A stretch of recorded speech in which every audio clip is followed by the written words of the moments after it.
Boa noite, pessoal. Começando mais uma live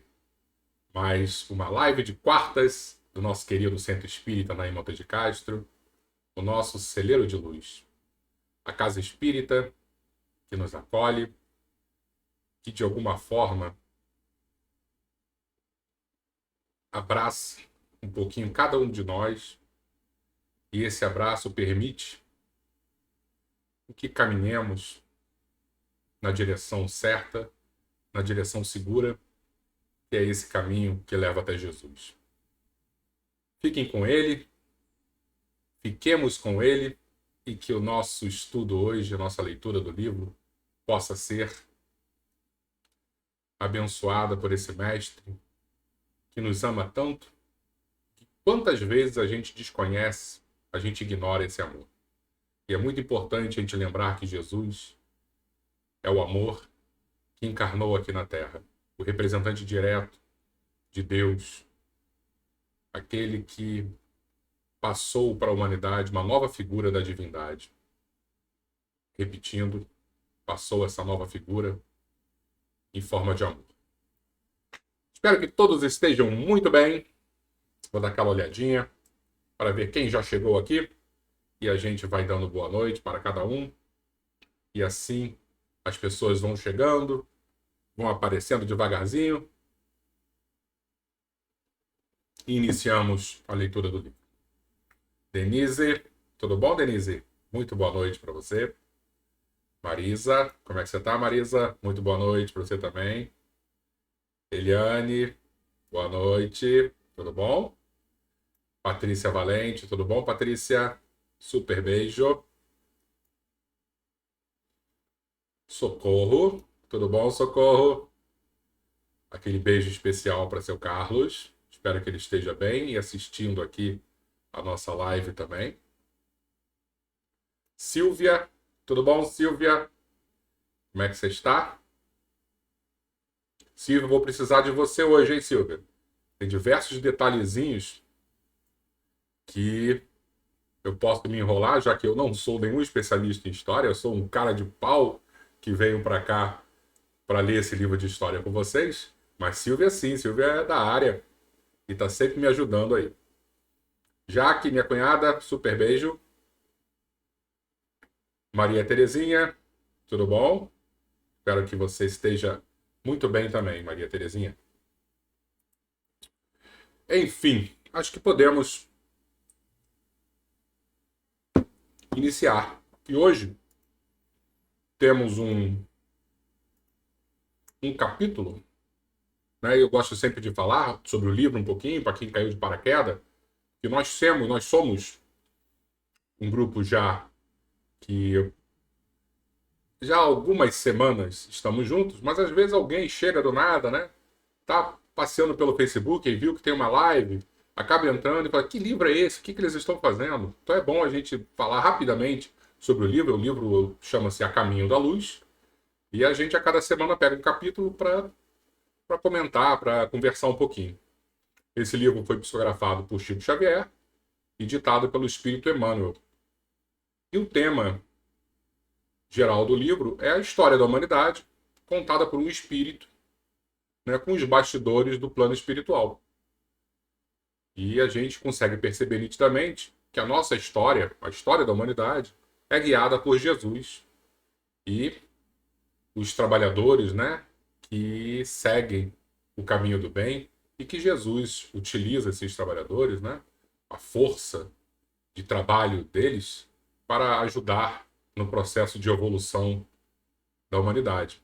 Isto é, pegar a humanidade e colocar no caminho da luz, né? A caminho da luz. E hoje, o capítulo 21, vamos falar sobre a época de transição. Lembrando que muitas vezes a gente fala que estamos no período de transição planetária. Esse período específico da humanidade era uma época de transição também, onde semana passada falamos sobre o Renascimento.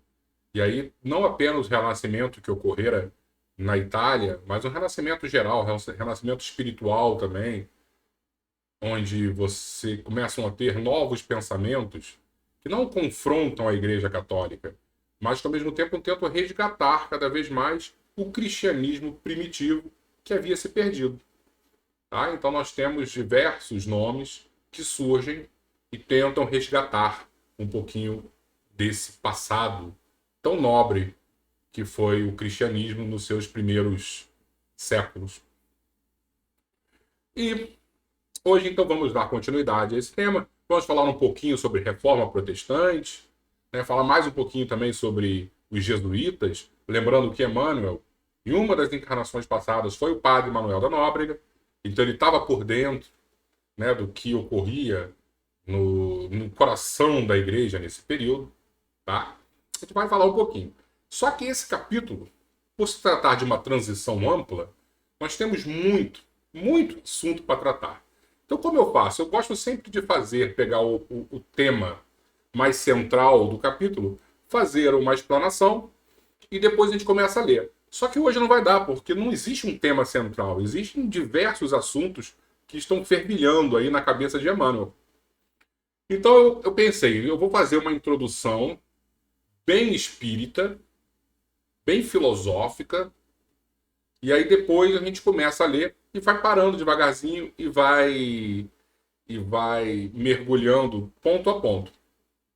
E por que eu vou fazer essa introdução de um tema que aparentemente não tem nada a ver com o capítulo? Porque é muito importante para a gente entender o que significa o livre-arbítrio, até onde vai o nosso livre-arbítrio, porque dentro desse capítulo tem uma parte que vai falar nitidamente sobre até onde vai o nosso livre-arbítrio. E eu gostaria muito de discutir isso com vocês, porque vai ser importante para a nossa formação como cristão espírita, compreender até onde vai, né, o nosso desejo, a nossa vontade, e até onde nós vamos conseguir colocar isso em prática. Tá bom? Então, dá aquela olhadinha. Ah, obrigado, Socorro. Mandou um grande abraço pro seu Carlos também. E a Nancy tá chegando aqui com a gente. Boa noite, Nancy. Então, acho que já podemos iniciar. Então, vamos falar um pouquinho sobre o livre-arbítrio.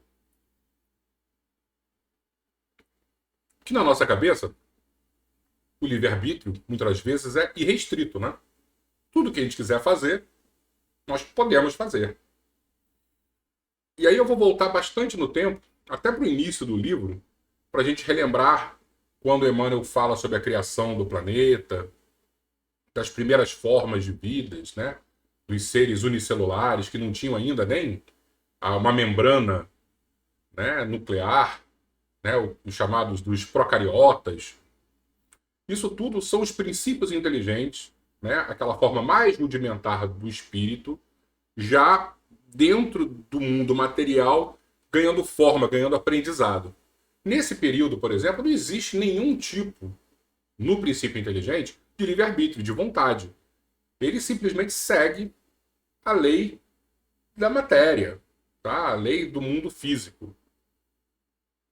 E o tempo vai passando cada vez mais, as formas vão se organizando e cada vez mais os seres vão tendo uma certa autonomia, mas muito ainda limitada. Então vamos pegar um exemplo básico que eu gosto de dar. Uma maritaca. Eu falo isso porque quando eu acordo aqui, as maritacas estão loucas e fazendo um barulho ensurdecedor, né? Não sei se vocês também, aí perto da casa de vocês, têm essas maritacas, mas elas atrapalham bastante. Vocês acham que a maritaca, quando acorda, ela tem a vontade assim, não, hoje eu não vou sair para voar porque eu estou atrapalhando a vizinhança. Hoje eu vou ficar aqui no meu ninho, tá friozinho, eu não vou fazer nada. Ela não tem essa vontade, não tem esse livre-arbítrio. O instinto dela de sobrevivência, de perpetuação da espécie, são esses dois instintos básicos que movimentam, né, os seres, fazem com que ela saia do ninho e vá pegar comida, trazer de volta para o ninho para alimentar os filhotes.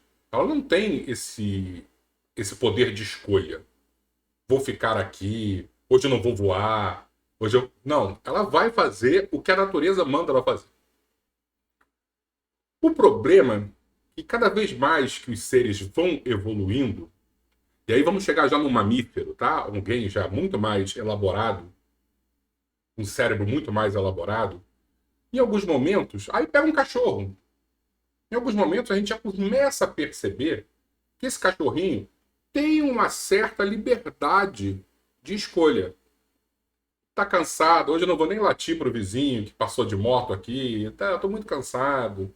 Né? Ele tem um certo poder de escolha bem limitado. Mas coisas mais complexas, ainda não. Vamos pegar então nós, como sapiens, tá? Lá, assim, 100 mil anos atrás. O sapiens era muito parecido com uma estrutura, por exemplo, de um chimpanzé. Era regido basicamente por quê?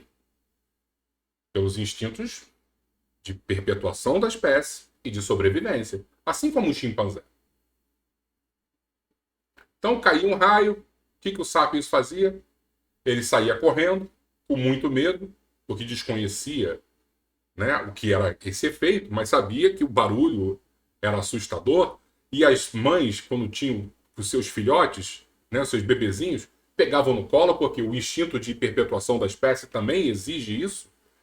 Só que não era nada muito elaborado. O grande problema é que 50, 60, 70 mil anos atrás, houve uma mutação no cérebro desses sapiens que ele começou a pensar completamente diferente. Foi a chamada revolução cognitiva. Então, quando a gente pega as pinturas rupestres, né, a pintura dos homens das cavernas, anteriores a esse período, era igual aquele bonequinho palito, sabe? Que a criança faz, que eu até hoje faço, que eu sou péssimo desenhista. Tudo muito rudimentar. Depois dessa revolução cognitiva, algumas cavernas, principalmente da Europa, você já olha e percebe que existe um traço artístico que é brilhante. Hoje o dia foi muito corrido, eu não consegui pegar essas imagens, né? Mas depois, quem quiser, entra aí no Google e procura pinturas rupestres na França e na Espanha. São esses dois países onde você tem assim os grandes clássicos, né, que eles chamam de Capela Sistina do Sapiens. Então você vê nitidamente um avanço artístico que aconteceu depois dessa revolução, e o ser humano, os cientistas não sabem ainda explicar o que aconteceu no cérebro, né, e como aconteceu. Mas percebem que a partir de um certo momento, 60, 70 mil anos atrás, houve uma mudança completa do comportamento dos sapiens. Então, ferramentas desde o Homo habilis, por isso que vem esse nome, habilis, né?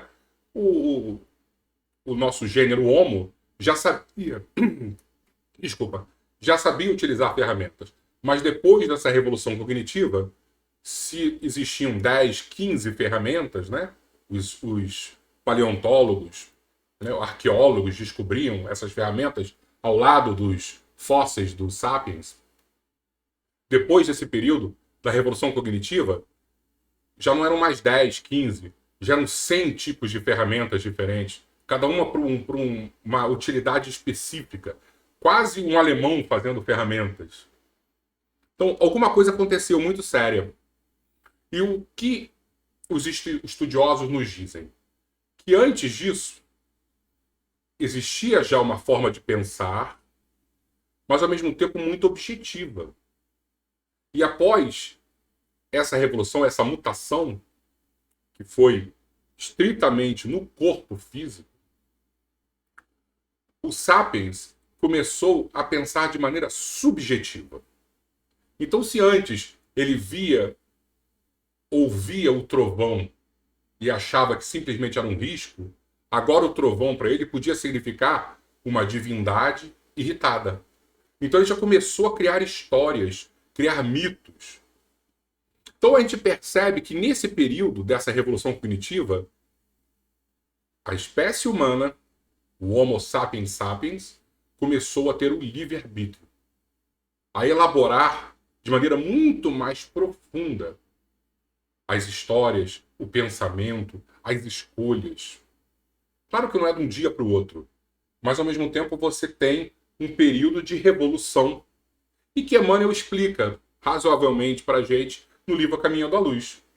Ele diz que no plano espiritual Jesus e esses espíritos, que eu gosto de chamar de geneticistas, eles começaram a fazer alterações no perispírito daqueles que iam encarnar, e quando eles vinham encarnar, eles geravam corpos físicos já mais elaborados. Então, muito provavelmente, eles terminaram, né? Agora a estrutura cerebral está pronta, nós vamos fazer o quê? Dar o último, não o último upgrade, né? Mas fazer uma versão superior. Eu acredito que essas versões tenham vindo melhorado muito de 50 mil anos para cá. Mas nesse período é como se a gente saísse do 1.0, a versão 1.0 do cérebro, para a versão 2.0. Tá bom? Então, nesse período, nós temos o livre-arbítrio surgindo. Agora, vamos parar para pensar. Quando inicia o processo da vida aqui no planeta Terra? A gente falou isso no início do livro. Então, vamos chutar, que eu já não lembro mais, que tenha sido 1 bilhão com B, não 1 milhão com M, 1 bilhão com B de anos atrás. Que a vida começou a se organizar. Se eu não me engano, é mais do que isso. Até chegar a esse período de mutação, né, da revolução cognitiva, nós temos aí 1 bilhão de anos. É muito tempo de espera para você dar a oportunidade para o ser, para o espírito, né, o ser inteligente da criação, começar a fazer escolhas para chegar para assim, não, olha só. Não pode pegar esse pedaço de pau e bater na cabeça do coleguinha, não. Segura a mãozinha dele, não deixa. Os espíritos não são babás da gente. Esse trabalho é muito lento. 1 bilhão e meio, né? É um trabalho muito lento. Então eles não são babás da gente e vão impedir que a gente faça as coisas. Ficar tomando conta da gente nesse nível. Eles respeitam as nossas decisões. Porque até chegar nesse momento de livre-arbítrio demorou muito tempo. É muito caro para eles o livre-arbítrio. Tá?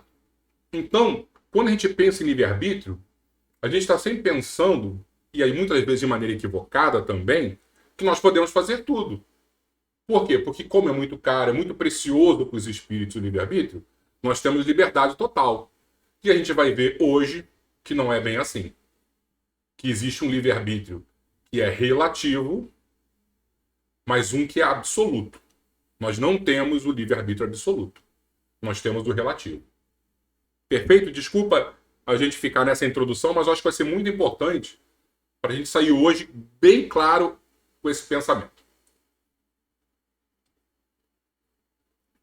Vamos lá, vamos começar então. Dá aquela olhadinha para ver se está tudo bem aqui, se alguém chegou.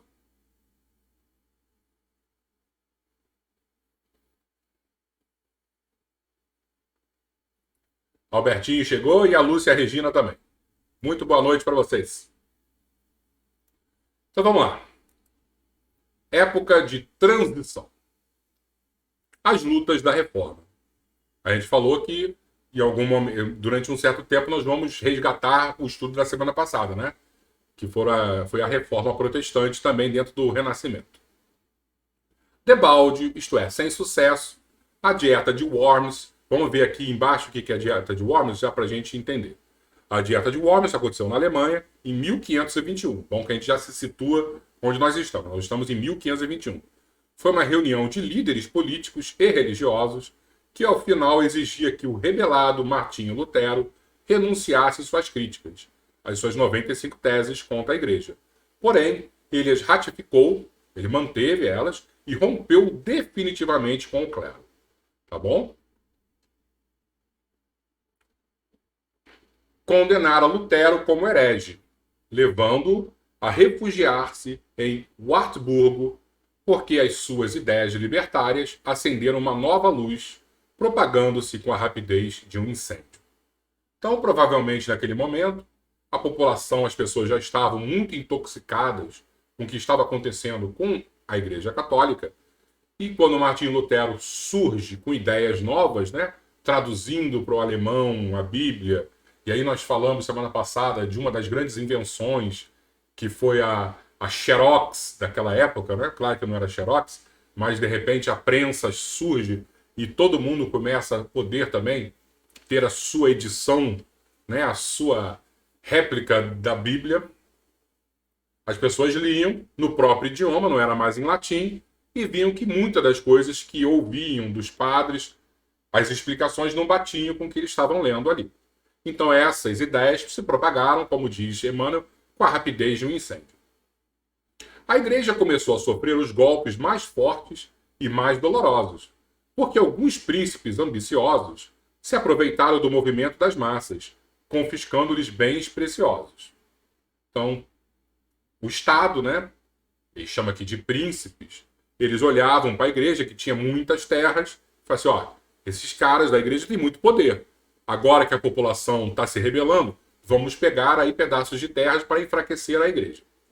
Numerosos camponeses, empolgados pelos direitos de pensamento livre, iniciaram grande campanha contra a igreja usurpadora, exigindo reforma agrária e social, em nome do Evangelho. De 1521, desde a Dieta de Worms até 1555, os centros cultos europeus viveram momentos de angustiosas expectativas nos bastidores da tragédia religiosa.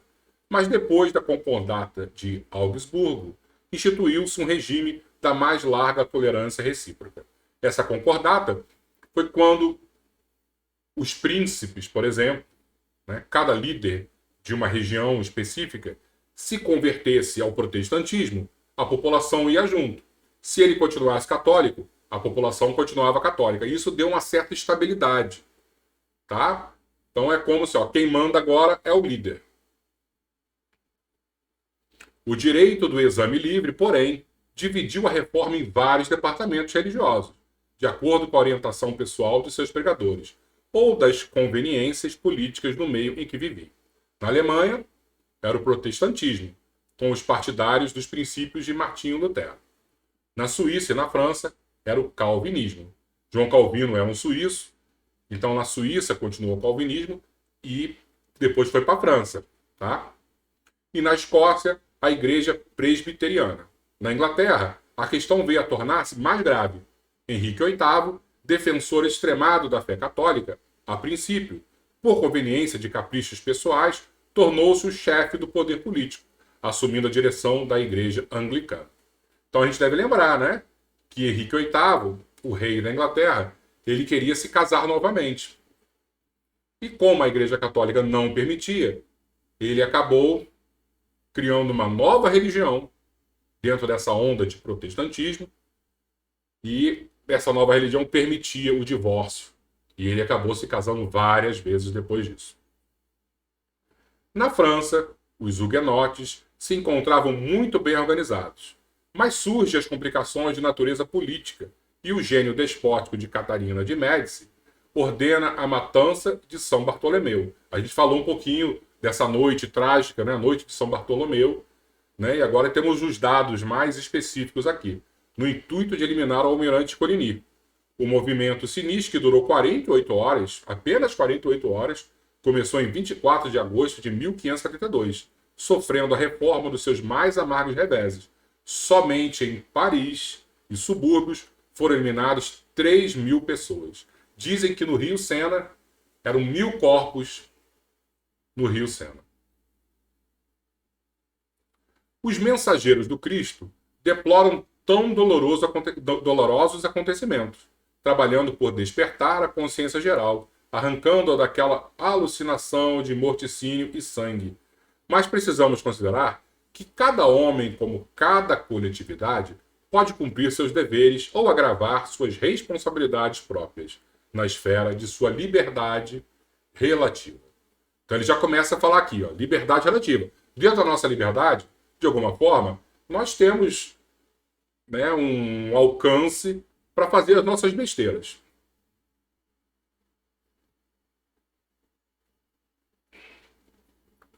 A Invencível Armada.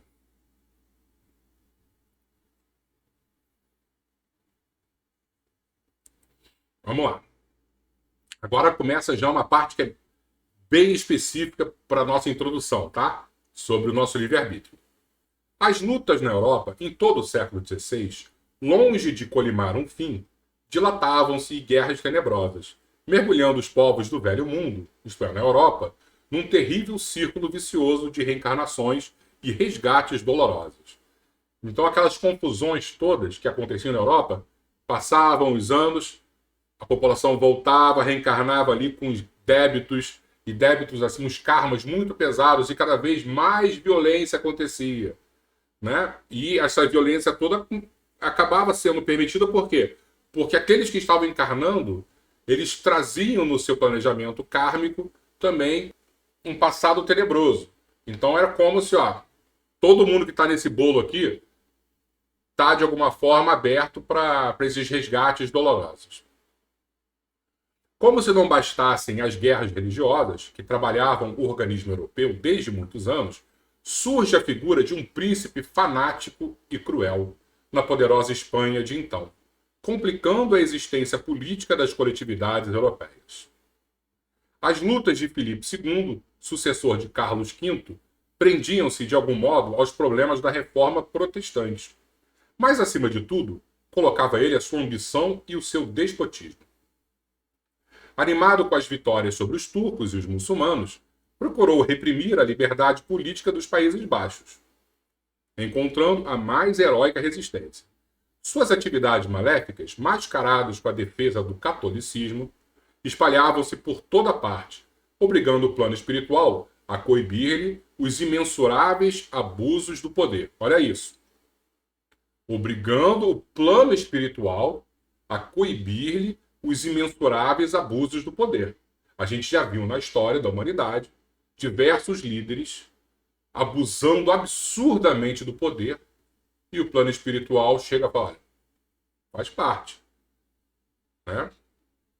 A gente já viu na história da humanidade muita dor acontecendo. Nesse período específico, o plano espiritual olhou e falou assim, opa, isso não era para estar acontecendo. Foi assim que, havendo organizado a Invencível Armada, no ano de 1588, composta de mais de uma centena de navios, mais de 100 navios equipados com 2.000 canhões e 35.000 homens, a fim de atacar a Inglaterra sem motivo que justificasse semelhante agressão, viu essa poderosa esquadra destruída totalmente por uma tempestade aniquiladora. Olha só, 100 navios, 2.000 canhões, 35.000 homens iam chegar na Inglaterra, iam tocar o terror, gente. É muita gente, até para os próprios ingleses segurarem. Era muita gente. De conformidade com as providências do plano invisível, apenas aportaram às costas inglesas os espíritos pacíficos, compelidos pela força a participarem da armada destruída, e que foram lá recebidos generosamente, encontrando uma nova pátria. E aí essas 100 embarcações, eles encontram um maremoto absurdo e todo mundo naufraga. E só chega na Inglaterra, na costa, aqueles seres humanos que eram aqueles que estavam lá assim, ó, nós fomos forçados a isso, a gente não queria estar aqui. Já pararam para pensar que uma coisa é livre-arbítrio relativo, outra é absoluto. Essa Invencível Armada ia causar uma mudança no planejamento da espiritualidade aqui na Terra muito grande. Então, o livre-arbítrio tem limite, sim. É isso que a gente precisa compreender. Imagina, eu 2.000 anos atrás resolvo matar Jesus Cristo. Vocês acham que alguém iria conseguir, antes do planejamento da espiritualidade, acontecer o que realmente aconteceu? Alguém ia se meter no planejamento divino? Não ia conseguir. Existem coisas que são muito mais fortes. São muito mais fortes. E nesse caso, Emmanuel diz nitidamente isso. Aí olha o que ele vai falar aqui, no último parágrafo desse ponto. Se Henrique VIII havia errado como homem, o povo inglês estava preparado para o cumprimento de uma grande missão. E ao mundo espiritual competia trabalhar pela preservação dos seus patrimônios de liberdade política. Tá? Então o mundo espiritual tinha que defender nesse momento a Inglaterra. Nada podia atrapalhar essa proposta de liberdade política que eles iam apresentar ao mundo. E aí eu lembro que tem bastante tempo isso, já deve ter mais de 5 anos. Eu não gosto de assistir esses programas, não. Né? Não que eu não acredite, né? Mas eu não tenho o hábito de assistir. Quando eu estava mudando de canal e eu vi aqueles alienígenas do passado. Não sei se vocês já viram no. Eu acho que é Discovery, algum desses canais aí da net. E aí, quando eu estava assistindo, eles estavam nitidamente falando sobre essa invencível armada e a forma como aconteceu o naufrágio das 100 embarcações. E para eles, que acreditam em tudo que são extraterrestres, eram os extraterrestres que tinham destruído a invencível armada, modificando as marés e naufragando as 100 embarcações. E aí eu fiquei pensando, será que não tem uma certa razão? Porque se pararmos para pensar, quem são esses espíritos, né? Jesus e esses espíritos que controlam a humanidade. Não são espíritos extraterrestres? Não da forma como eles estavam falando, né? ETs com nave espacial, mas seres sem o corpo físico que nós conhecemos e que já há muito tempo não encarnam, de repente nem encarnaram jamais na Terra, tirando Jesus. A gente não sabe. E aí eu falei, existe alguma coisa que une, né, essa ufologia com o espiritismo. Claro que numa palestra eu não vou falar isso porque vão me expulsar achando que eu sou maluco. Mas a gente tem que parar para pensar que alguma coisa realmente aconteceu. E tinham muitos detalhes. Eu lembro que esse episódio eles falavam muitos detalhes e que era óbvio, através dessas evidências, que não foi um evento simplesmente natural, um maremoto normal. Eu não lembro, mas eu tentei até buscar ontem, só que eu não consegui encontrar nenhum episódio que tratasse sobre isso no YouTube. Eu ainda vou tentar buscar para tirar melhores conclusões. Tá? Então, o que a gente precisa entender isso? Quando o assunto é muito sério, as liberdades, né, o nosso livre-arbítrio é relativo, não é absoluto. A gente tem que ter essa certeza. Vamos voltar aqui a ler. Guerras religiosas. A Europa, não obstante o amparo e assistência dos abnegados mensageiros do Cristo, transportou-se ao século XVII no meio de lutas espantosas, agora agravadas com as tenebrosas criações do Tribunal da Penitência.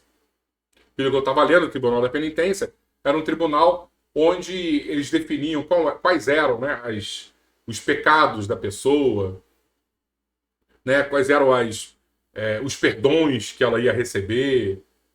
Seres humanos definindo para onde a gente vai, como a gente vai, a maneira de a gente amortizar os nossos pecados. Quase se pode afirmar que os únicos jesuítas, e aí ele fala como Emmanuel, mas nitidamente o passado de Manuel da Nóbrega, né? Quase se pode afirmar que os únicos jesuítas dignos do nome de sacerdotes de Jesus foram aqueles que vieram para as regiões desconhecidas na América, no cumprimento dos mais nobres deveres de fraternidade humana, porque a quase totalidade da Companhia do Velho Mundo mergulhou num oceano de intrigas políticas, muitas vezes rematadas em tragédias criminosas. As guerras de natureza religiosa estavam longe de terminar, dada a rebeldia de todos os elementos, e foi com penosos esforços que os emissários do alto, sempre eles, né? Emissários do alto, a gente já deve imaginar quem são, né? Aqueles espíritos muito evoluídos que trabalham com Jesus. Conduziram as coletividades europeias ao Tratado de Westfália, em 1648, consolidando as vitórias do protestantismo em face das imposições injustificáveis do jesuitismo.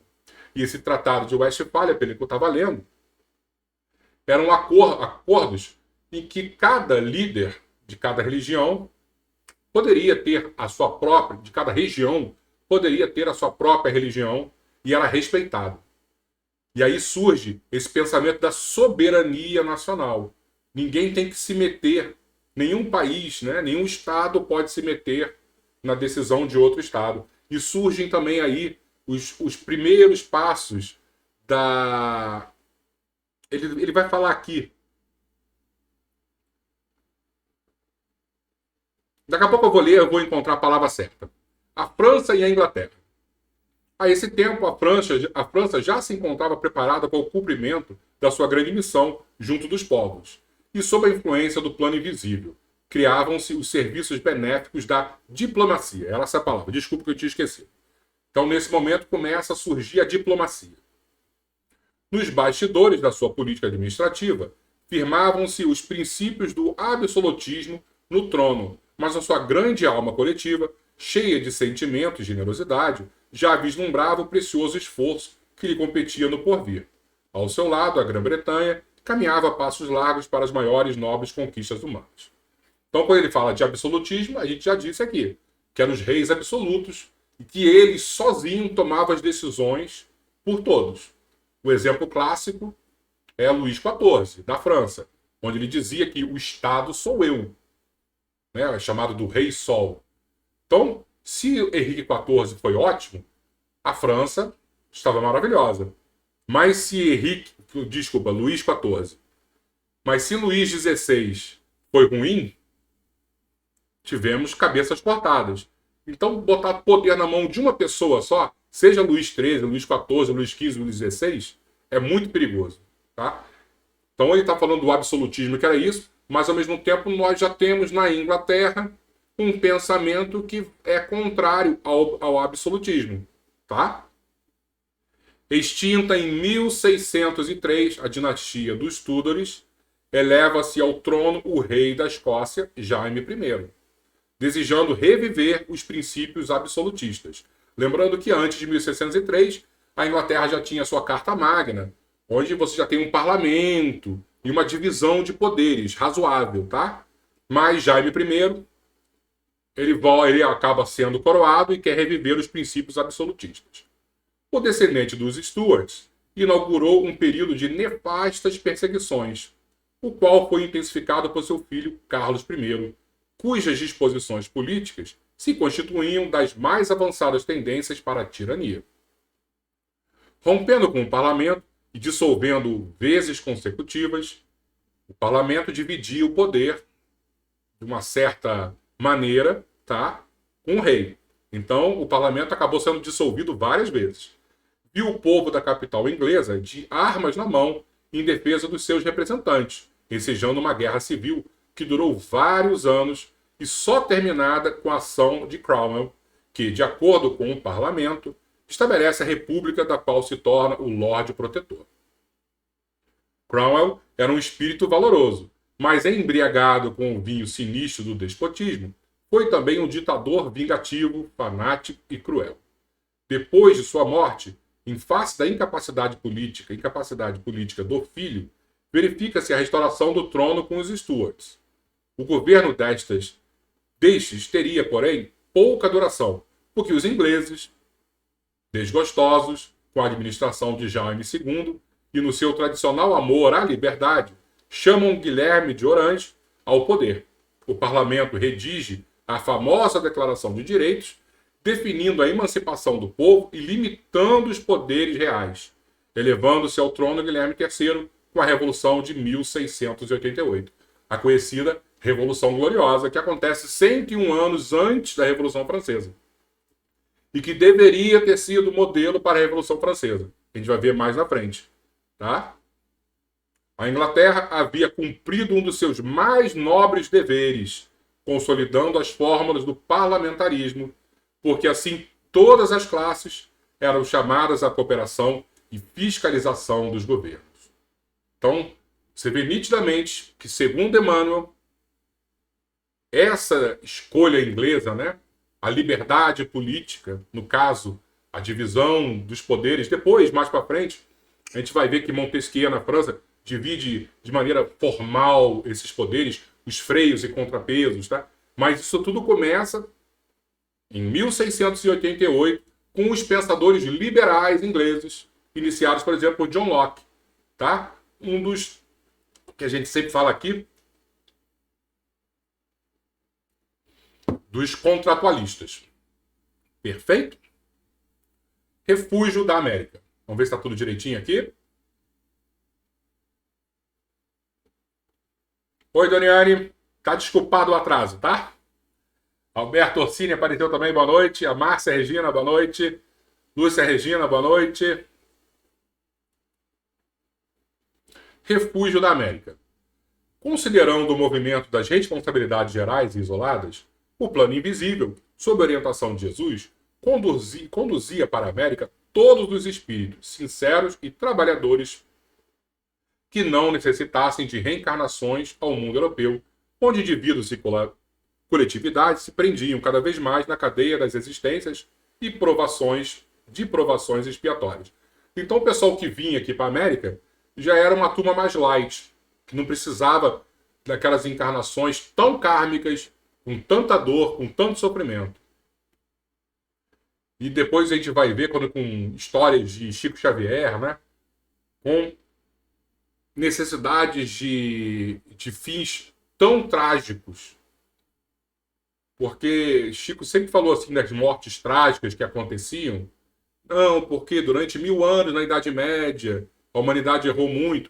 Então, quando a gente vê muitas vezes acontecimentos tão trágicos, é porque ainda estamos resgatando, né, um passado de 1000 anos atrás. Né? Algo assim muito preocupante para a gente. Para o hemisfério do Novo Mundo, afluíam todas as entidades conclamadas à Organização do Progresso Futuro. Muitas dessas personalidades haviam adquirido o senso da fraternidade e da paz, depois de muitas lutas no antigo continente.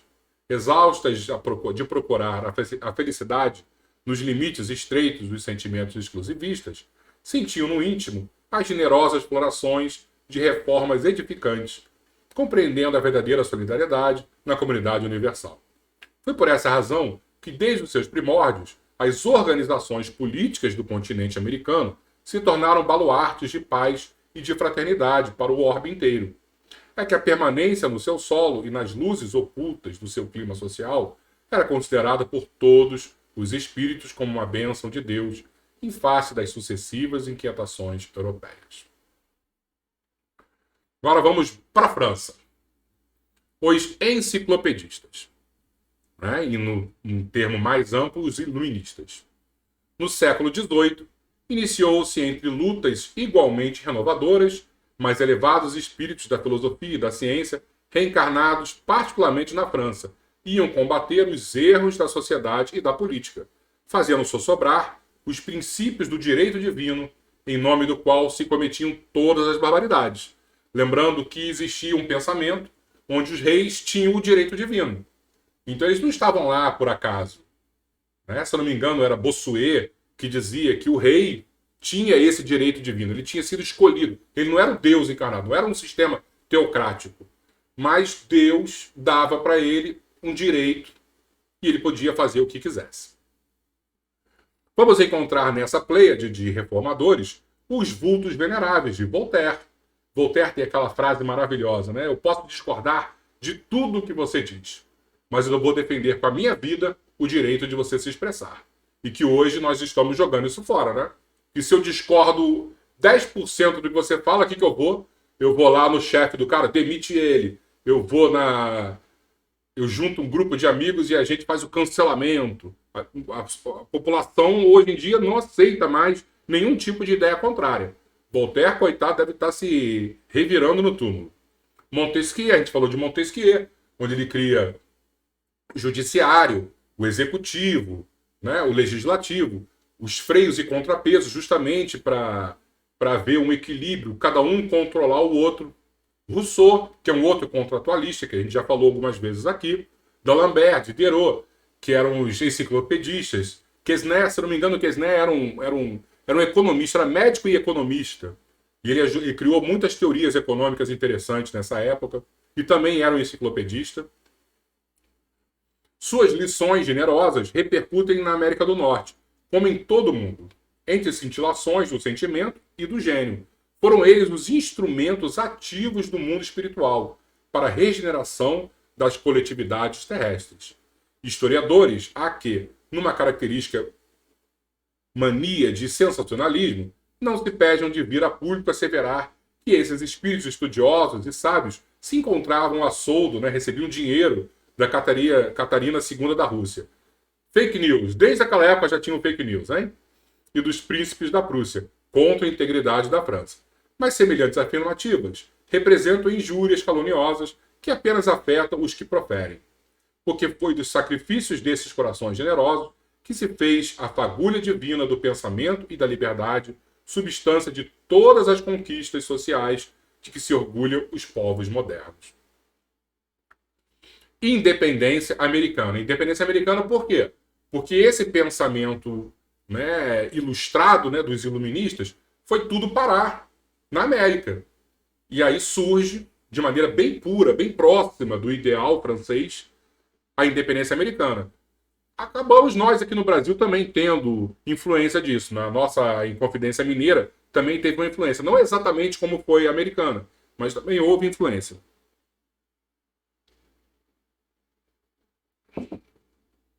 Ver se está tudo direitinho. Tudo? Vamos lá. A independência americana. As ideias nobilitantes dos autores da enciclopédia e das novas teorias sociais haviam encontrado o mais franco acolhimento nas colônias inglesas da América do Norte, organizadas e educadas no espírito de liberdade da pátria do parlamentarismo. O mundo invisível aproveita desse modo a grande oportunidade, deliberando executar nas terras novas os grandes princípios democráticos pregados pelos filósofos e pensadores do século XVIII.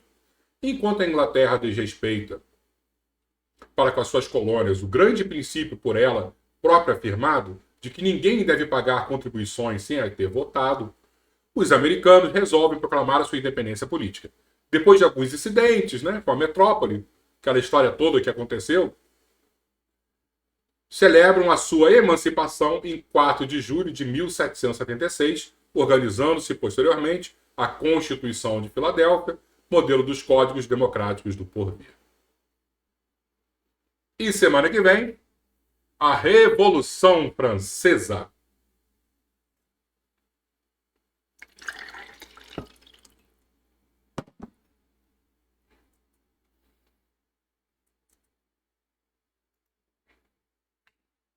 Chegamos ao final, então, de mais um capítulo.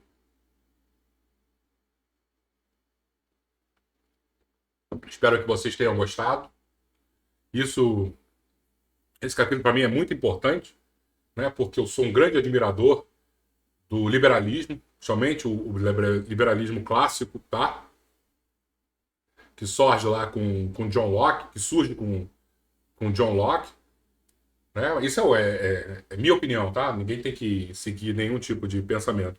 Mas quando eu leio aqui nosso querido Emmanuel, eu vejo que ele também nutre do mesmo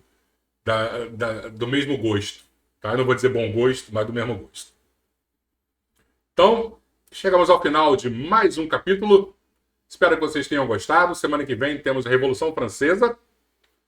E a Revolução Francesa é algo muito, muito vivo nas nossas lembranças, né? Todos nós já vimos aqui algum filme sobre o que aconteceu. Então eu acho que vai ser bem interessante e vai chamar bastante a nossa atenção esse capítulo. Albertinho fazendo o convite para a nossa água e justamente para os bons espíritos fluidificarem o nosso líquido sagrado. Lembrando sempre de Bezerra de Menezes, o nosso médico da espiritualidade, que está sempre ao nosso lado. Não é exatamente ele, né? Mas temos tantos trabalhadores que operam em seu nome, que fazem parte da sua equipe. E por que não receber a visita de um daqueles abnegados médicos do mundo maior? Então, vamos pegar a nossa aguinha. Vou encher mais o meu copo aqui e depois eu vou lá no quarto do meu filho, boto ele para beber. Ele já está dormindo, mas ele sempre bebe quase o copo inteiro. E eu levo para a sala para minha esposa e dou também um golinho para ela, porque aqui todo mundo precisa. E precisa muito dessa saúde física e principalmente a saúde espiritual. Vamos lá, vamos fechar os nossos olhos.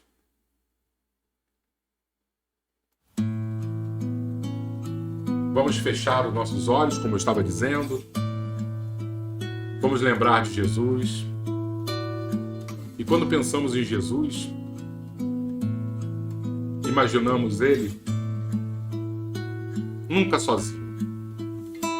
sempre com um grupo enorme de pessoas maravilhadas pelas suas palavras, pelo seu magnetismo único, pelo seu olhar que transformava cada coração. E a cada ponto, seja no Mar da Galileia, seja das cidades mais distantes, seja dos palácios, das casas mais humildes, cada ponto que ouvia a história do Mestre, um coração se arrependia e se transformava. Então pensemos quantos trabalhadores da obra divina estão ainda por aqui, operando, amando, transformando aqueles que ficaram para trás. E são esses nobres amigos que incansavelmente visitam os nossos lares. E incansavelmente batem na porta dos nossos corações, buscando um local para que possam dizer à nossa alma como é bom ser do bem. Vamos abrir não apenas o coração, mas todo o nosso espírito a essas dádivas que vêm do céu. Porque eles estão aqui. Eles estão em nossos lares, nos buscando incansavelmente. Eles estão em nossas vidas há tantas encarnações, procurando um espaço em nossos corações. E hoje é o dia que a semente vai entrar no terreno das nossas almas. E já foi um dia árido, que não recebeu de maneira adequada, não regou de maneira generosa a semente. Mas hoje é o dia. Porque somos seres diferentes. Somos seres mais maduros. E agradecemos demais a insistência dos nossos amigos do plano espiritual. Obrigado, Jesus. Muito obrigado. Fica conosco hoje e sempre. Assim seja, Senhor.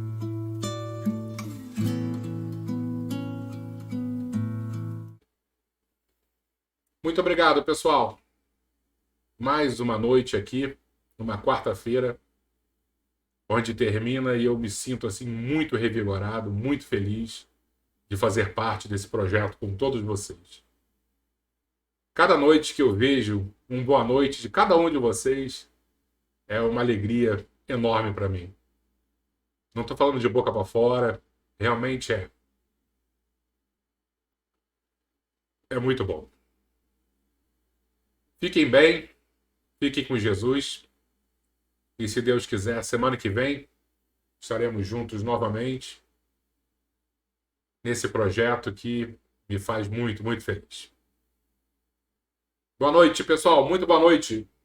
Fiquem com Deus, fiquem com Jesus, com Maria Santíssima, com Bezerra de Menezes e com todos os trabalhadores da casa de Pedro e Nair.